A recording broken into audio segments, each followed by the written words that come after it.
Welcome to The Explainer. We spend a lot of time thinking about what we want to buy, but have you ever really thought about what makes someone decide to sell something in the first place?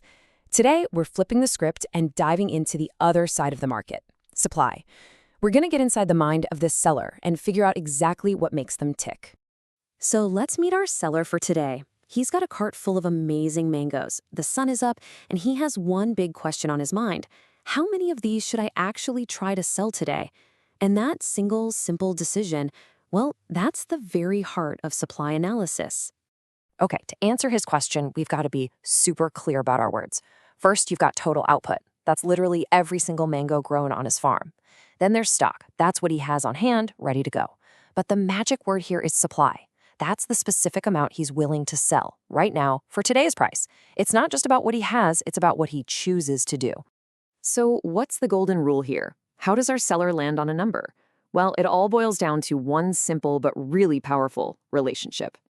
It's all about the price. Just look at these numbers. If the price is 10 rupees a kilo, he's willing to sell 100 kilos. But if that price jumps to 50 rupees, bam, he's putting 500 kilos on the market.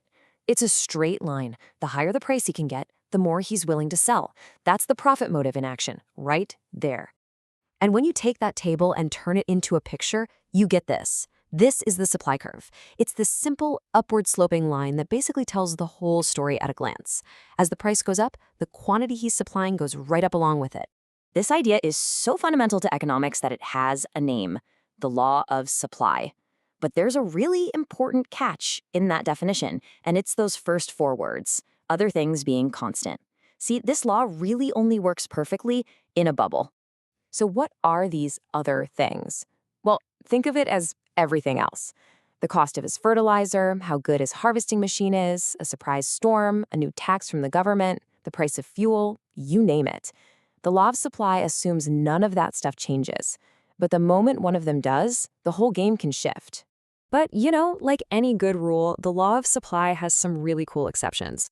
What happens when the thing being supplied isn't a mango, but, well, a person's time? Think about it for yourself. If your boss offered you a higher hourly wage, you'd probably work more hours, right? For sure. But is there a limit? What happens when you're already earning plenty of money to live comfortably? Does that simple logic still work? And this is where it gets a little weird. Look at this. Going from 100 to 200 rupees an hour, the rule holds up. More money, more hours of work. But watch what happens when the wage hits 300. The hours actually drop. The person is choosing to work less even though they're earning more per hour. Why would they do that?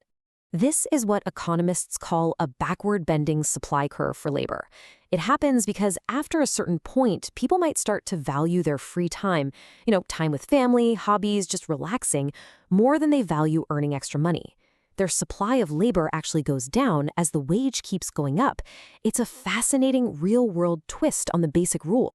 Okay, so we've seen how price drives one seller, and we've even found a weird exception. Now, let's zoom out from our one mango seller to the entire market, where things beyond just price can change the whole picture.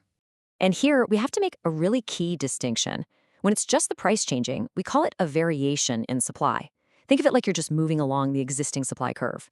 But when one of those outside factors changes, like new technology, the entire curve moves. And that, my friends, is a change in supply. So here's a variation in action. The market price for mangoes goes up, so our seller decides to put more on the cart. Notice how he's just moving from point M to point N on the same curve. We call this an expansion of supply, and it's all because the price went up. But what if he finds a new, cheaper fertilizer that lets him grow more mangoes for the same cost? Well, now, even at the old price, he's willing and able to sell more. The entire supply curve actually shifts to the right. This is an increase in supply. It means more is supplied at every price, not just the high ones. So what's the engine driving all these choices? Why does the seller even care about all this? In the end, it all comes down to two simple things: the money going out and the money coming in. First up, you have total cost.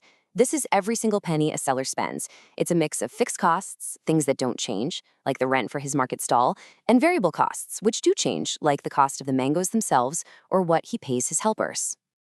And on the other side of the ledger, you've got total revenue. This is the big top-line number. all the money that comes in from sales. The math is simple. It's just the price you sell at times the number of things you sell. It's the total amount the market is willing to pay for your product. So, for example, if our seller sells 15 kilograms of his best mangoes for 200 rupees each, his total revenue is 3,000 rupees. Now, that's not profit yet. That's just the money in the pot that has to cover all his costs. And this brings us to the bottom line. The whole dance of supply, setting prices, new technology, all of it is about one thing: making sure that total revenue is bigger than total cost. That little bit left over, that's profit. And that's what makes the whole system work. So, there you have it. Supply isn't just random. It's a set of logical choices driven by price, with a few interesting human quirks thrown in. It's all about sellers trying to make a profit. Which leaves us with a final question to chew on. In our crazy, fast-moving world today, which of these factors do you think has the biggest power to shift supply for everyone?